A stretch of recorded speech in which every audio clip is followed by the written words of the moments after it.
নমস্কাৰ বন্ধুসকল, আপোনাৰ মোবাইলত 5 বছৰ আগতে ডিলিট হৈ যোৱা ফটো কেনেদৰে ঘূৰাই আনিব পাৰি তাৰ বিষয়ে মই এইটো ভিডিঅ'ত ক'ম। গতিকে ভিডিঅ'টো অলপো স্কিপ নকৰি শেষলৈ চাই থাকিব।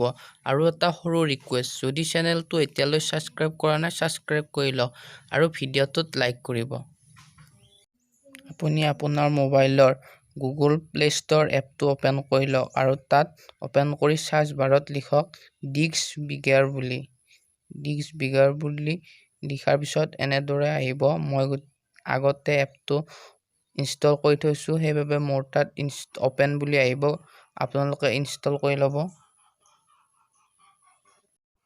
এপটো ইনষ্টল হোৱাৰ পিছত এপটোত ক্লিক কৰি দিব। তাৰ পিছত ষ্টাৰ বেচিছ ফটো স্কেনত ক্লিক কৰি দিব। তাৰ পিছত আপোনাৰ যেনেকুৱা ফটো আছিল আগতে সকলোবোৰ এনেদৰে আহি যাব। ফটোবোৰ।